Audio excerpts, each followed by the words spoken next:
ಮಹದೇವಪುರ ವಿಧಾನಸಭಾ ಕ್ಷೇತ್ರದ ಪಟ್ಟಂದೂರ ಗ್ರಾಮ ಸರ್ವೆ ನಂಬರ್ 69/1 125/1 ಈ ಸರ್ವೆ ನಂಬರ್ ಅಲ್ಲಿ 157 ಫ್ಲಾಟ್ಗಳಿದೆ.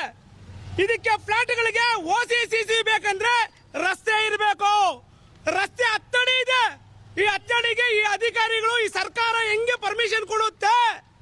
ನಮ್ಮ KRS ಪಾರ್ಟಿ ಉದ್ದೇಶ ಇಷ್ಟೇ, ಏನಂದ್ರೆ ಅಧಿಕಾರಿಗಳು ಭ್ರಷ್ಟಾಚಾರ ಏನನ್ನ ಮಾಡಿದ್ರೆ ವಿಡಿಯೋ ಮಾಡಿ ಸರ್ಕಾರಕ್ಕೆ ಕೊಟ್ಟು ಜನಗಳಿಗೆ ತೋರಿಸ್ತೀವಿ ನಾವು.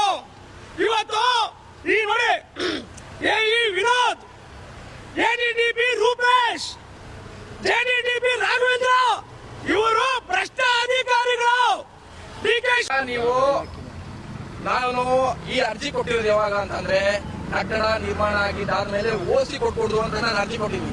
ಆ ಅರ್ಜಿಗೆ ಏನ್ ಕೊಟ್ಟಿದ್ದಾರೆ ಗೊತ್ತಾ? ಅವರು ಎಲ್ಲ ಕರೆಕ್ಟ್ ಆಗಿದೆ, ಯಾವ್ದು ತೊಂದರೆ ಇಲ್ಲ ಅಂತ ಎಂಡೋಸ್ಮೆಂಟ್ ಕೊಟ್ಟಿದ್ದಾರೆ. ಈ ರೋಡುನು ದೊಡ್ಡದಾಗಿದೆ, ಈ ರೋಡು ದೊಡ್ಡದಾಗಿದೆ ಅಂತ ಕಣ್ಣು ಎದುರುಗಡೆ ಇದೆ ರೋಡು. ಅಲ್ಲೊಂದೆರಡು ಆಟೋ ಮುಗೀತು ರೋಡು. ಇವ್ರಿಗೆ ಈ ರೋಡ್ ಮುಗೀತು. ಈ ರೋಡ್ಗೆ ಫಸ್ಟ್ ಆಫ್ ಆಲ್ ಅಪ್ರೂವಲೇ ಬರೋದಿಲ್ಲ, ಪ್ಲಾನ್ ಅಪ್ರೂವಲೇ ಬರಲ್ಲ. OC ಕೊಟ್ಟವ್ರೆ ನೋಡೋಣ. ಏನಿಲ್ಲ, ನಾ ಸಿಂಪಲ್ ಆಗಿ ಕಣ್ಣೆದುರುಗಡೆ ಇಲ್ಲಿ ರೋಡ್ ತೋರಿಸ್ದೆ. ಇದು ಡಾಕ್ಯುಮೆಂಟ್ ತೋರಿಸ್ತಾ ಇದೀನಿ. ಈ ಡಾಕ್ಯುಮೆಂಟ್ ನಾನ್ ಮಾಡಿದಲ್ಲ, ನಾನು ಗೌರ್ಮೆಂಟ್ ವೆಬ್ಸೈಟ್ ಇಂದ ಎತ್ಕೊಂಡಿರೋದು. ಬಿಲ್ಡಿಂಗ್ ಪ್ಲಾನ್ ಅಣ್ಣ, ಸರ್ವೆ ನಂಬರ್ 59/1 ಅಣ್ಣ, CC ಅಣ್ಣ 59/1 ಅಣ್ಣ, OC ಅಣ್ಣ 69/1 ಅಣ್ಣ. ಎಲ್ಲಿಂದ ಬಂದಣ್ಣ 69/1 ಎಲ್ಲಿಂದ ಬಂದಣ್ಣ? ಇದು ಇವೆರಡಕ್ಕೂ ಒಂದ್ ಸರ್ವೆ ನಂಬರು, ಇದೊಂದಕ್ಕೊಂದು ಸರ್ವೆ ನಂಬರು. ಈ ಜನಗಳು ಇಲ್ಲೇನೋ ಫ್ಲಾಟ್ ತಗೊಂಡ್ರೆ ಬಗ್ಗಕ್ ಆಗ್ತದ? ಬಾಳೆಕಾಗ್ತೈತಾ ಇಲ್ಲಿ?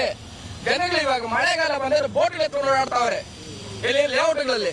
ಇವರೆಲ್ಲ ಏನ್ರಲ್ಲಿ ಓಡಾಡ್ಬೇಕಂಗಾರೆ? ಅಪ್ಪರ್ ಬೇಸ್ಮೆಂಟ್, ಲೋವರ್ ಬೇಸ್ಮೆಂಟ್ ಕೊಟ್ಟಿರೋದು ಇಲ್ಲೇ ಇದೆ. ಇದೇ ರೋಡು. ಈ ರೋಡ್ಗೆ ಇವರು ಕೊಡ್ತಾರೆ ಅಂದ್ರೆ ಪರ್ಮಿಷನ್ ಕೊಡ್ತಾರೆ ಅಂತಂದ್ರೆ 157 ಒಂದು ಸಾಮಾನ್ಯ ಜನ ಒಂದು ಮನೆ ಕಟ್ಕೊಳ್ಳೋದಕ್ಕೆ ಎಷ್ಟು ಕ್ವಶನ್ ಇಲ್ಲಿ ಕೇಳ್ತೀರಿ, ಎಷ್ಟು ಡಾಕ್ಯುಮೆಂಟ್ ಕೇಳ್ತೀರಿ? ಇವ್ರು ಕಟ್ಕೊಳ್ಳೋದಕ್ಕೆ ಡಾಕ್ಯುಮೆಂಟ್ ಕೇಳಲ್ಲ, ನೀವು ಕಣ್ಣಾರೆ ನೋಡಲ್ಲ. ಇಲ್ಲಿರೋ ಜನಗಳು ಹೆಂಗ್ ಓಡಾಡ್ಬೇಕು? ಇಷ್ಟು ಅಪಾರ್ಟ್ಮೆಂಟ್ ಜನಗಳು ಬಂದವ್ರ ಅಂದ್ರೆ ಏನ್ ಪರಿಸ್ಥಿತಿ, ಏನ್ ಟ್ರಾಫಿಕ್ ಜಾಮ್, ಏನು ಆಂಬುಲೆನ್ಸ್ ಏನಾದ್ರು ಬಂದ್ರೆ ಏನ್ ಗತಿ? ಇಲ್ಲೇನೋ ಫೈರ್ ಆಕ್ಸಿಡೆಂಟ್ ಆದ್ರೆ ಇವತ್ತು ಬಂದಿರೋ ನ್ಯೂಸ್ ಪೇಪರ್ ಕ್ಲೀನ್ ಆಗಿ ಮೆನ್ಷನ್ ಮಾಡಿದ್ದಾರೆ. ವಿಜಯ ಕರ್ನಾಟಕದಲ್ಲಿ ಏನಂತ ಮಾಡವ್ರೆ? ಆಂಬುಲೆನ್ಸ್ ಓಡಾಡೋದು ಕೂಡ ಜಾಗ ಇದಿರೋ ಜಾಗದಲ್ಲಿ ಪರ್ಮಿಷನ್ ಇಲ್ಲಿ ಕೊಡ್ತಾವ್ರೆ ಅಧಿಕಾರಿಗಳು. GBA ಅಧಿಕಾರಿಗಳು ಯಾರು? AE ವಿನೋದ್ ಇದ್ರಲ್ಲಿ ಇನ್ವಾಲ್ವ್ ಆಗಿರೋದು, ADDP ರೂಪೇಶ್, JDDP ರಾಘವೇಂದ್ರ ಇವರೆಲ್ಲ ಶಾಮೀಲಾಗಿ ನನಗೆ ಬಂದಿರೋ ಮಾಹಿತಿ ಪ್ರಕಾರ ಏನಂದ್ರೆ ಈ ಒಂದೊಂದ್ರಲ್ಲೂ ಒಂದೊಂದು ಫ್ಲಾಟ್ ತಗೊಂಡಿರಬಹುದು ಅನ್ನೋ ಮಾಹಿತಿ ಬಂದಿದೆ ಅನಿಸಿಕೆ ನಮ್ಗೆ. ಒಂದು ಫ್ಲಾಟ್ ಬೆಲೆ ಎಷ್ಟು ಗೊತ್ತಾ? 1,80,00,000 ಇಂದ 2.5 ಕೋಟಿ ಒಂದು ಫ್ಲಾಟ್. ಈಗ ಈ ದಾರಿಯಲ್ಲಿ ಇವಾಗ ನೀವೇ ನೋಡ್ತಾ ಇದೀರಿ ಎಷ್ಟು ಕಾರ್ ಓಡಾಡ್ತಾ ಇದೆ, ಎಷ್ಟಿದೆ ಅಂತ ಅಂದ್ಬಿಟ್ಟು. ಇನ್ನೊಂದು ಏನಾದ್ರು ಇವಾಗ ಎಮರ್ಜೆನ್ಸಿ ಫೈರ್ ಆಕ್ಸಿಡೆಂಟ್ ಆಗಿ ಏನಾದ್ರೂ ಆಗಿ ಹೋಗಿ ಎಮರ್ಜೆನ್ಸಿ ಹೋಗ್ಬೇಕಂದ್ರೆ ಒಂದು ಕಾರ್ ಬಂದೈತೆ ಅಂದ್ರೆ ಹೆಂಗ್ ಹೋಗ್ತಾರೆ? ಆಂಬುಲೆನ್ಸ್ ಯಾವ್ದೋ ಒಂದು ಮಕ್ಕಳು ಏನೋ ಮರಿ ಏನೋ ಆಯ್ತು ಅರ್ಜೆಂಟ್ ಆಗಿ ಹೋಗ್ಬೇಕು ಅಂದ್ರೆ ಈ ರೋಡ್ ಕ್ಲೋಸ್, ಆ ರೋಡ್ ಕ್ಲೋಸ್. ನೋಡಿ 2 ಗಾಡಿ 3 ಗಾಡಿ ಬಂದೈತೆ ಅಂದ್ರೆ ಆಂಬುಲೆನ್ಸ್ ಹೋಗಕ್ಕಾಗಲ್ಲ, ಫೈರ್ ಇಂಜಿನ್ ಹೋಗಕ್ಕಾಗಲ್ಲ. ಕೆಳಗಡೆ ಲೋವರ್ ಬೇಸ್ಮೆಂಟ್ ಅಲ್ಲಿ ಇವಾಗಿರೋ ಬೆಂಗಳೂರು ಪರಿಸ್ಥಿತಿ ಒಳಗಡೆ ಅಪ್ಪರ್ ಅಂದ್ರೆ ಗ್ರೌಂಡ್ ಫ್ಲೋರ್ ಅಲ್ಲೇ ಪಾರ್ಕಿಂಗ್ ಮಾಡಿದ್ರೆ ಕಾರ್ಗಳು ಅರ್ಧ ಟ್ಯಾಂಕ್ ಇದು ಬರುತ್ತೆ, ಸೀಟ್ ಲೆವೆಲ್ ಬರ್ತದೆ, ಮುಳುಗೋಗಿರ್ತದೆ. ಲೋವರ್ ಬೇಸ್ಮೆಂಟ್ ಅಂದ್ರೆ ಬೇಸ್ಮೆಂಟ್ ಗಿಂತ ಇನ್ನೂ ಬೇಸ್ಮೆಂಟ್. ಅಲ್ಲಿ ಹೋಗಿ ಮಳೆ ನೀರೇನಾದ್ರು, ಅದು ಕೆರೆ ಪಕ್ಕದಲ್ಲಿ ಇದೆ, ಬಫರ್ ಝೋನ್ ಅಲ್ಲಿ ಯೂಸ್ ಮಾಡ್ಕೊಂಡಿದ್ದಾರೆ. ಆ ಬಫರ್ ಝೋನ್ ಇಂದ ನೀರೇನಾದ್ರು ಹೋಗಿ ಮಳೆ ನೀರಲ್ಲಿ ಹೋದ್ರೆ ಜನ ಏನ್ ಮಾಡ್ಬೇಕು? ಸ್ಕೂಬಾ ಇದಾಕೊಂಡ್ಬೇಕು, ಕಿಟ್ ಹಾಕೊಂಡು ಒಳಗಡೆ ಹೋಗ್ಬೇಕು.